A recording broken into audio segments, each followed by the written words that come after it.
Hi, I'm Scott Peck, and I just watched Shannon's video on setting boundaries, and I think it's just wonderful and so clear. So let me add just a few things to round out the perspective on this important love skill: set boundaries. Here are the main ideas that come to me. First of all, setting boundaries for yourself is standing up for what is right, for what is just for you. Second, setting boundaries is esteeming yourself, is considering yourself worthy of doing what is right.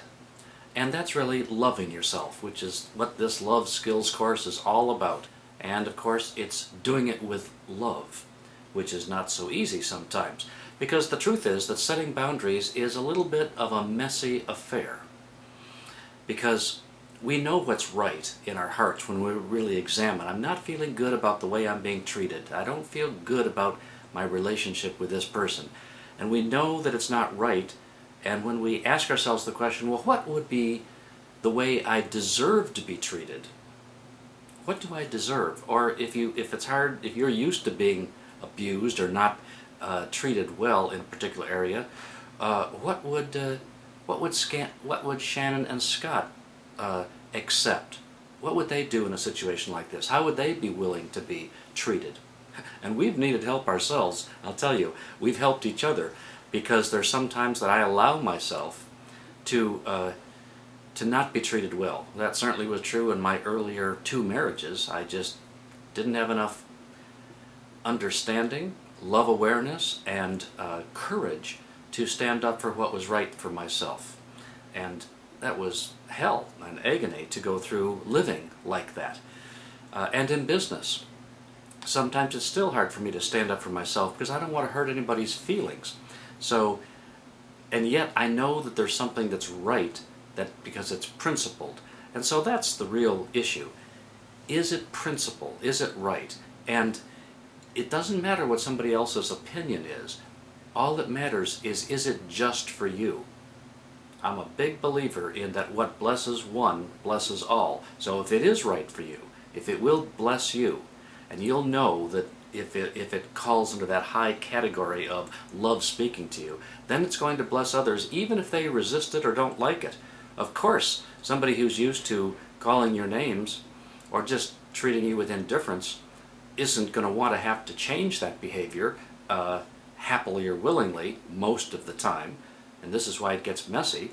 So it's going to be up to you to set the boundary for how do you want to live your life. And I'll tell you, as much of a struggle as it is for me to set boundaries, I even didn't know if this should be one of the love skills when we started our book, the Love Skills for Personal and Global Transformation. But Shannon said this is one of the key ones, and boy, have I sure learned the truth of that.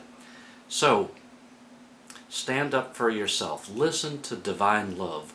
What is right? And you'll get an answer. Talk to other people who are love masters, who you respect.